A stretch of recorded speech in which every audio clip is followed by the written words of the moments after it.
Hallo liebe Freunde, guten Abend, wie geht's? In diesem Video besprechen wir ein sehr wichtiges Thema। आज के lecture में हम बहुत ही important topic करने वाले हैं जिसका नाम है प्रेपोजिशनल मिड आकुजाटिव, राइट। तो यहाँ पे दो शब्द दिख रहे हैं आपको, एक तो prepositional that means preposition and दूसरा आकुजाटिव, फाइन। तो ये दोनों काइंड ऑफ यूनिवर्सल कॉन्सेप्ट्स हैं, तो पहले हम इनको थोड़ा सा समझते हैं। First will take preposition, basically होता क्या है। आकुजाटिव हमने ऑलरेडी थोड़ा सा किया हुआ है, राइट। सो प्रीपोजिशन अगर डेफिनेशन के हिसाब से देखें तो basically it's a word, it's a phrase that's used before A noun और प्रोनाउन, ठीक है। और ये दूसरे और पार्ट्स ऑफ स्पीच के बीच में रिश्ता बताता है। यानी ये समझिए कि it always comes before A noun और प्रोनाउन, और इसलिए इसका नाम है प्रीपोजिशन। इसका पोजीशन पहले होगा, right, fine. Let's take some examples from English language. क्योंकि प्रीपोजिशन हम समझ लेंगे और अकुजाटिव समझ लेंगे तो फिर इन प्रीपोजिशंस को समझने में हमको आसानी होगी, right. Like he is sitting between two girls, fine. तो बिटवीन क्या कर रहा है basically, two girls. Two girls क्या है, नाउन है, उसके पहले आ रहा है, राइट। तो इसके बीच में सिटिंग उसका रिश्ता बता रहा है, fine. I go by bus, again bus is a noun, उसके पहले आ रहा है by. So that shows a kind of mode, किस मोड से जा रहे हो आप। और उसके पहले क्या आ रहा है, गो। तो ये जो उसके पहले जो चीज आएगी ना वो कुछ भी हो सकता है, that can be any parts of speech, right. But जिसके पहले प्रीपोजिशन आएगा that has to be a noun और pronoun, that's very important. He died of cholera, fine. और एक चीज और बता दूं आपको, प्रीपोजिशन को कभी ट्रांसलेट नहीं करना एक लैंग्वेज से दूसरे लैंग्वेज में, word for word never translated. अब यहाँ पे देखिए, ही डाइड ऑफ कॉलेरा, कुछ लोगों को लगता है ऑफ क्या कर रहा है यहाँ पे, कोई सेंस नहीं है, but this is how English language is. I give you examples from English, Hindi, जो आपको उटपटांग लगेगा, fine, then you can relate. He died of cholera, fine. The bird is sitting in the tree, कुछ लोग हिंदी में बोलते हैं चिड़िया पेड़ पर बैठी है। तो उनका लॉजिक अलग है, अपना लॉजिक अलग है, फाइन, दोनों अपनी जगह सही है, but the we have to learn the things the way they are, we can't translate, we can't change. We live on campus. Again, we live on campus, not in campus. Fine. Now, coming to Hindi examples. पापा घर पर हैं क्या। अब यहाँ पे आप बताइए मुझे, पापा घर पर हैं मतलब क्या है, घर के ऊपर छत पर बैठे हैं क्या, नहीं ना। वाई कांट वी से पापा घर में है क्या, नहीं बोल सकते। क्यों नहीं बोल सकते, पापा घर में है इसका मतलब क्या है कि पापा घर में छुपे पड़े हैं या बेडरूम में घुसे हुए हैं, फाइन। तो ऊट पटांग लगता है, इसलिए बोलते पापा घर पर हैं। अगेन इंग्लिश में जाइए। So is your father at home, is papa at home. वहां पे कुछ लोगों को उटपटांग लगता है, specially for those who learn English. At का क्या मतलब है यहाँ पे, इन क्यों नहीं होगा। तो जब आपके हिंदी में इन नहीं हो रहा तो उसमें क्यों, why are you expecting. I am just giving this example so that we can understand that preposition को ट्रांसलेट नहीं करना है, ठीक है, उसके सेंस को समझना है। और उसके उससे ज्यादा जरूरी है उसके एप्लीकेशन को समझना है, fine. So this examples are very important. Mummy kitchen में है, ठीक है, फाइन। तो यहाँ पे काम वही हो रहा है, लेकिन हिंदी में क्या है, हम प्रीपोजिशन को बाद में लगाते हैं, राइट। उसके बारे में आपकी क्या राय है, यहाँ पे भी वो यही काम कर रहा है, फाइन। तो ये तो होगी प्रीपोजिशन के बाद। प्रीपोजिशन का जस्ट क्या है, it's a word a phrase that comes noun या प्रोनाउन के पहले आए, ठीक है। और उसके पहले कुछ भी हो सकता है, वो रहने दो, वर्ब हो जाए, एडजेक्टिव हो जाए, नाउन हो जाए। लाइक इफ यू से the man in the boat is a foreigner, fine. So the man in the boat, यहाँ पे दो नाउन आ रहा है, बीच में इन आ रहा है, so that's possible, right. I am going to Delhi, so verb आ रहा है, उसके बाद से टू आ रहा है, उसके बाद से आगे it has to be a noun और प्रोनाउन। Clear, fine. अभी समझते हैं accusative. We have done it, इसके लिए लेक्चर पढ़ा हुआ है, आप जाके देख सकते हैं, but still we are going to do a recap kind of, fine. So अकुजाटिव का मतलब ये होता है कि something is used as direct object, जहां पे आप कुछ एक्शन कर रहे हो, कुछ हरकत कर रहे हो। इफ आई से I am eating a mango, मतलब क्या है, मैं मैंगो को लेता हूँ, उसको काटता हूँ, फिर उसको चूसता हूँ, fine. So that is the sense, right. There is some active involvement, जो आप काम कर रहे हैं उसका असर उधर दिख रहा है। But if you say I am sleeping, so are you doing anything, no, you are just sleeping. You can't even say कि I am sleeping something, you can't say कि मैं नींद सो रहा हूँ, ठीक है। नींद सो ही नहीं जाती, नींद आ जाती है बस, तो आप बस सो रहे हैं। Is walking, so what is walking, you can't say what is walking, no, is not what he should walk, is just walking, fine. So these are the verbs that cannot take a direct object. Same way, Es gibt ein Verben, die keinen accusative Objekt verlangen. Fine. So there has to be some active involvement. और दूसरी बात यह है कि जब कोई direct object बनता है तो उसमें चेंज क्या होता है, जो उस चेंज को हम समझेंगे फिर हमको प्रीपोजिशन मिड टर्म एक्यूजेटिव समझने का रास्ता आसान हो जाएगा. फाइन. क्या होता है चेंज? लाइक डेयर बिकम्स डेन when it is third person वाला एंड मैस्कुलिन वाला, सो डेयर बिकम्स डेन.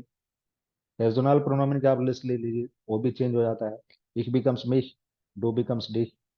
एंड एक्यूजेटिव वाले लेक्चर में हमने एग्जांपल दिया था, जैसे मैं मुझे बन जाता है कभी, वह उसे बन जाता है. क्यों? ये वही चीज है जो ich mich बनता है और du dich बनता है. ये वही चीज है जो आई मी बनता है और ही ही हिम बनता है और शी को हर बन जाता है. जैसे उसने मुझे मारा, हम ऐसा नहीं बोल सकते उसने मैं मारा. नहीं, उसने मैं मारा, ये तो गलत है बाबा. लेकिन गलत क्यों है? That is the logic. मैंने उसे मारा, आई कांट से मैंने वह मारा. फाइन. मैंने उसे मारा. He loves me, I love him. Fine. So एक बार मैं ऑब्जेक्ट बन रहा हूं, एक बार वो ऑब्जेक्ट बन रहा है. Fine. So that's the concept. Now अब इसमें चेंजेस क्या होते हैं वो हमको जानना जरूरी है. वो समझ लिया तो फिर प्रेपोजिशन एंड मीडियम अकुजाटिव में क्या होगा, जो प्रेपोजिशंस आएंगे उसके बाद से जो नाउन या प्रोनाउन आएगा उसमें चेंज होगा. राइट. अभी देखते हैं. So there are certain number of pronounce.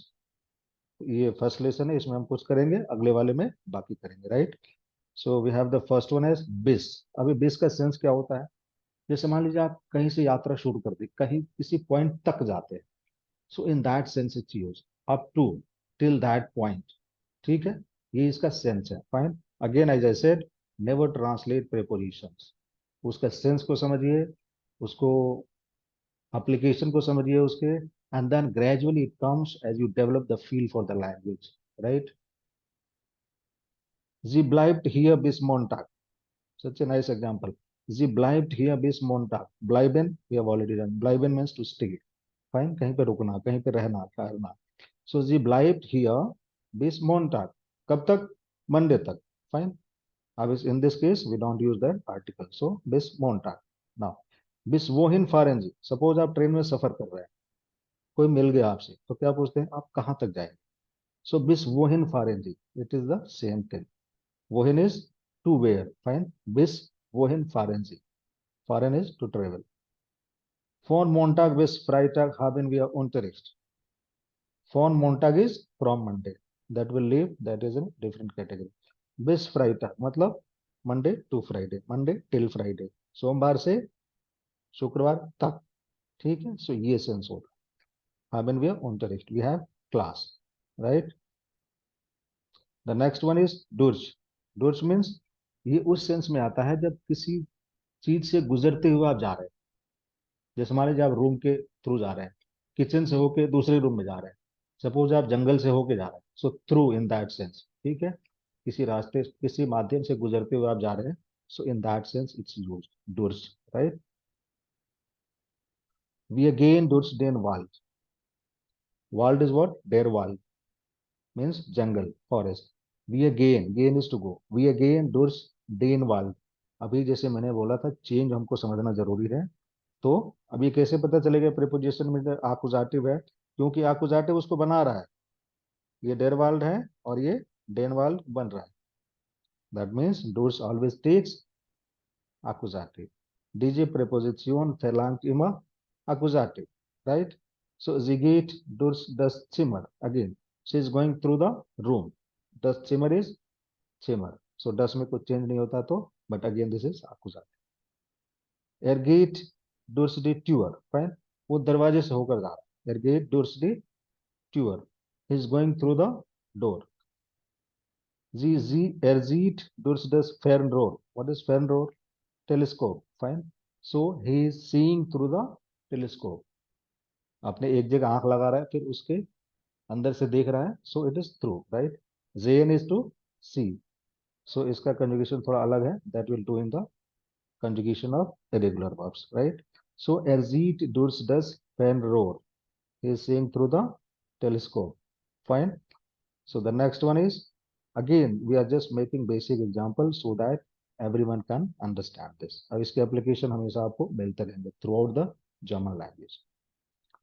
Fewer, fewer is literally for, के लिए, ऐसे समझ लो आप बाजार में जाके बच्चे के लिए कोई सामान खरीद रहे हैं तो वहां पे fewer लगाएं, right? I am buying a book for my son, so for my son, fewer meinen zone, fine. So fewer meinen zone, अभी fewer आ गया तो क्या है, accusative वाला preposition है, fine.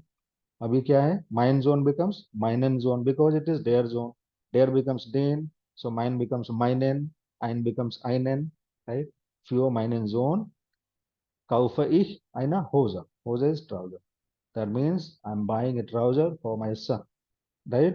Fewer आ गया, इसने their zone को den zone कर दिया, einen zone को einen zone कर दिया, meinen zone को meinen zone कर दिया, क्योंकि इसके आगे जो नाउन प्रोनाउन आएगा उसको याकुजाटिव बनाएगा. Simple, fine. Für wen kaufen Sie das Buch? Für wen kaufen Sie das Buch? अब ये वेयर है, बेसिकली वेयर बिकम्स वेन. वेयर इज नोमिनेटिव, वेयर इज हु, तो हु का होम बनता है कि नहीं. वेयर is this, who is this, okay fine. But whom do you love, okay whom आ गया क्योंकि वहां पे उसको ऑब्जेक्ट बना, तो क्वेश्चन वर्ड भी ऑब्जेक्ट बनते हैं, राइट. सो फ्यू वीन kaufen Sie das Buch? For whom are you buying this book? Seine Krankheit ist für den Arzt neu. Neu is new. We have done it in the adjective session. Seine Krankheit. Krankheit is sickness, disease, बीमारी. Okay, D Krankheit. तो यहाँ पे जाइना हो गया, जाइन की जगह क्या हो गया, जाइना हो गया. So his disease is new for the doctor, fine. Fewer के बाद क्या आया, डेयर आर्स्ट होता है, इट्स डेयर आर्स्ट, लेकिन फ्यूअर उसको आकुजाटिव बना देगा. फ्यूअर डेन आर्स्ट इज जाइने Krankheit neu. Schritt für Schritt gehen wir vorwärts. What is forwards? Forward. आगे की तरफ. Forwards. Look at the spelling and pronunciation. Forwards. So Schritt für Schritt means step by step. Again, you can just remember like a phrase, like an idiom. So Schritt für Schritt. जब भी step by step की बात करनी हो, Schritt für Schritt. ठीक है? Gain we are forward. Step by step we move forward. We go forward. Fine. इस list में कुछ और भी बचे हैं जिनको हम अगले सेशन में करेंगे. Till then keep revising, keep learning, और एक बार जाके अपोजिटिव वाला वीडियो जरूर देखें so that you can refresh your memory. Fine. Till then keep revising, keep learning, keep practicing, and जो भी शब्दावली, जो भी वोकैब जिस भी लेक्चर में आ रहा है उसको लिखें, पढ़ें, प्रैक्टिस करें, because without words languages mean nothing, right? And especially we are learning a new language, so in that case it's very imperative to learn new words. And because the words are new, क्योंकि शब्द ये नए हैं, इसलिए इतनी आसानी से हमारे दिमाग में स्टोर नहीं होते. इनका स्पेलिंग अलग होता है, इनका मीनिंग अलग होता है, और पहली बार हम इनको सुन रहे होते हैं. ठीक है, so revision is very important. Till then, bye bye, see you in the next session of video.